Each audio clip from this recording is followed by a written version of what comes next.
നമസ്കാരം, news prime മലയാളത്തിലേക്ക് സ്വാഗതം. ഇസ്രായേലിന്റെ കമ്മ്യൂണിക്കേഷൻ സിസ്റ്റം തകർക്കുക എന്ന് പറയുന്നത് ചില്ലറ കാര്യമൊന്നുമല്ല. ഇറാൻ കളിക്കുന്നത് തീക്കളിയാണോ എന്നുള്ളതിനേക്കാൾ ഉപരിയായി ഇറാനോട് ചെയ്ത ഏറ്റവും ക്രൂരമായ നീക്കങ്ങളിലൊന്നിനെ ഇറാന് വെറുതെ കൈയും കെട്ടി നോക്കി നിൽക്കാൻ കഴിയില്ല.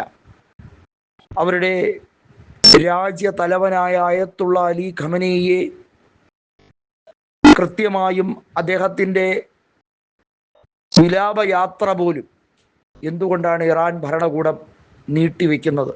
ഒറ്റ കാരണമേ ഉള്ളൂ, ഇതിന് മറുപടി കൊടുക്കുക എന്നുള്ളതാണ്. ഈ ഒരു അവസ്ഥയിൽ കൊണ്ടെത്തിച്ച ഇസ്രയേലിനെയും അമേരിക്കയും പൂട്ടാൻ ഏതൊക്കെ വഴിയുണ്ട് എന്നുള്ളതാണ്. തെമ്മാടിത്തരത്തിനും തിണ്ണമിടുക്കിനും മറുപടി ആയുധങ്ങൾ കൊണ്ട് തന്നെ കൊടുത്തേ മതിയാവുകയുള്ളൂ. ഇസ്രയേലിന് ആദ്യ പണി കിട്ടിയിരിക്കുകയാണ്. അവരുടെ കമ്മ്യൂണിക്കേഷൻ വിങ് തകർത്ത് എറിഞ്ഞുകൊണ്ടിരിക്കുകയാണ്. ഇറാനോടൊപ്പം ഹൂതിയും ഹിസ്ബുള്ളയും അതുപോലെ തന്നെ ഇപ്പോൾ നിലവിൽ യമനും ലെബനനും എല്ലാം ശക്തമായി ഒപ്പം നിൽക്കുകയാണ്. ഈജിപ്തും ഒപ്പം നിൽക്കുകയാണ്. അറബ് രാജ്യങ്ങൾ ഇറാനെതിരെ ഏതെങ്കിലും രീതിയിലുള്ള നീക്കം നടത്തിയാൽ അവരെ പാഠം പഠിപ്പിച്ചിരിക്കും എന്ന അന്തിമ താക്കീത് കൂടി നൽകിയിരിക്കുകയാണ്. അരാംകോ എണ്ണപ്പാടത്തിൽ ഇനിയും സംഭവബഹുലമായ പലതും ഉണ്ടാകും എന്ന താക്കീത് അതിൻ്റെ ഒരു ഓർമ്മപ്പെടുത്തൽ തന്നെയാണ്. നോക്കൂ, ഇറാനെ സംബന്ധിച്ചിടത്തോളം UAE സൗദിയോ ഒന്നും അവരുടെ ശത്രു രാജ്യമല്ല. എന്നാൽ നിർണായക ഘട്ടത്തിൽ അവരേതെങ്കിലും വിധേന ഇറാനെതിരെ നിൽക്കുകയാണെങ്കിൽ ഇറാൻ മറുപടി കൊടുക്കുക ആയുധം കൊണ്ട് തന്നെയായിരിക്കും. റഷ്യ പരിപൂർണമായ പിന്തുണ കൊടുത്തിരിക്കുകയാണ്.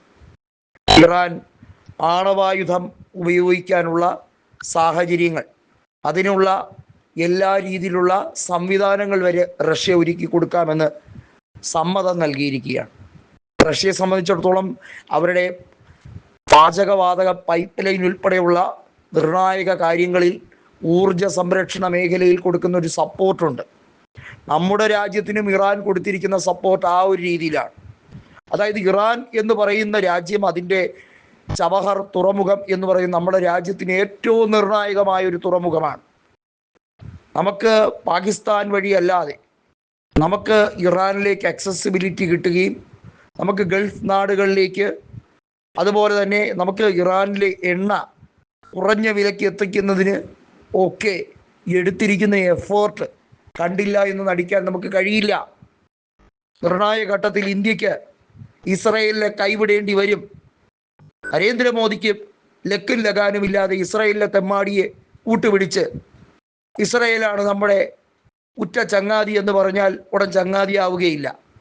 ഇസ്രയേലിലെ നരാധമനായ ബെഞ്ചമിൻ നെതന്യാഹു എന്ന ഏറ്റവും നെറികെട്ട രാഷ്ട്രീയം മാത്രം കളിച്ച് അവിടുത്തെ ജനങ്ങളെ കൊലയ്ക്ക് കൊടുക്കാൻ ശ്രമിക്കുന്ന ഒരു മനുഷ്യത്വ മൂല്യവും ഇല്ലാത്ത, മനുഷ്യജീവന് വില കൽപ്പിക്കാത്ത ഈ ഫ്രോഡായിട്ടുള്ള നെതന്യാഹുവിനെ കെട്ടിപ്പിടിച്ചും ഹസ്തദാനം ചെയ്തും വാരിപ്പുണർന്നും കൊടുക്കുന്ന സന്ദേശം ഈ രാജ്യത്തിന്, നമ്മുടെ രാജ്യത്തിന് തെറ്റായൊരു സന്ദേശമാണ് നരേന്ദ്രമോദി കൊടുത്തുകൊണ്ടിരിക്കുന്നത്.